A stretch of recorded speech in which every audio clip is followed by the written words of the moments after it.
She cast him one last hateful glare, then turned and escaped into the night. Richard had known that the length of heavy chain attached to the collar around his neck wasn't long enough to allow him to get to her, but she hadn't known that, and so the threat had been convincing enough to scare her off. Even in the middle of the night, the vast army encampment into which she had vanished was ceaselessly busy. Like some great churning beast, it swallowed her up. While many of the soldiers were sleeping, others seemed always to be at work repairing gear, making weapons, cooking, eating, or engaged in drinking and raucous stories around fires as they passed the time waiting for their next opportunity at murder, rape, and plunder. All night long, it seemed, there were men testing their strength against one another, sometimes with muscle, sometimes with knives. Small crowds gathered from time to watch such contests and to bet on the outcome. Patrolling guards looking for any signs of serious trouble, soldiers looking for entertainment, and camp followers looking for a handout prowled the encampment throughout the night. Occasionally men wandered by to size up Richard and his fellow captives. Between gaps in the wagons, Richard could see some of the camp followers, hoping to earn food or even a small coin, going from group to group offering to play a flute and sing for the men. Others offered to shave soldiers, wash and care for their clothes, or tattoo their flesh.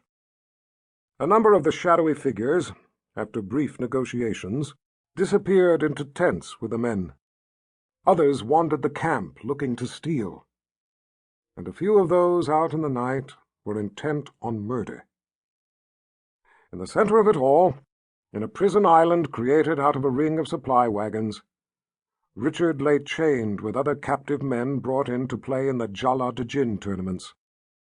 Most of his team was made up of regular Imperial Order troops, but they were off sleeping in their own tents. Hardly a city ruled by the Order was without a Jala team. As children, these soldiers had played it almost from the time they could walk. They all expected that after the war was over, Jala would endure for them.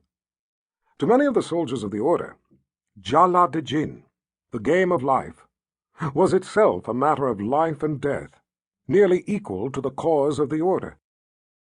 Even to a scrawny old woman who followed her emperor to war and lived off the scraps of his conquest, murder was an acceptable means of helping her favored team to victory.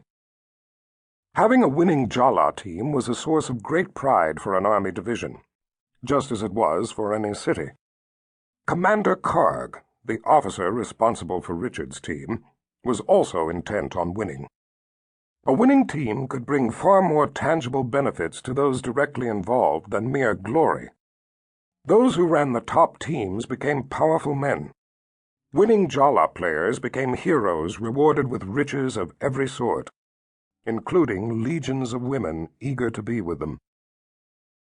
At night, Richard was chained to the wagons that held the cages that had transported him and the other captives.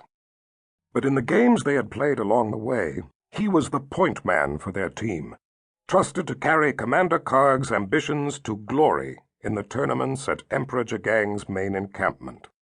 Richard's life depended on how well he did his job. So far, he had rewarded Commander Karg's faith in him. Richard's choice from the first had been to either join Commander Karg's effort or be executed in the most gruesome manner possible. Richard, though, had had other reasons for volunteering.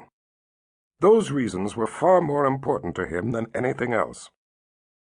He glanced over and saw that John Rock, chained to the same transport wagon, lay on his back, sound asleep.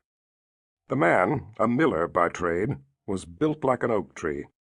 Unlike the point men of other teams, Richard insisted on endless practice whenever they were not on the move. Not everyone on his team liked it, but they followed his instructions. Even in their cage, as they had traveled to the Imperial Order's main force, Richard and John Rock analyzed how they could have done better, devised and memorized codes for plays, and did endless push-ups and other exercises to build their strength. Exhaustion had apparently overcome the noise and confusion of camp, and John Rock was sleeping as peacefully as a baby, unaware that their reputation had brought people out.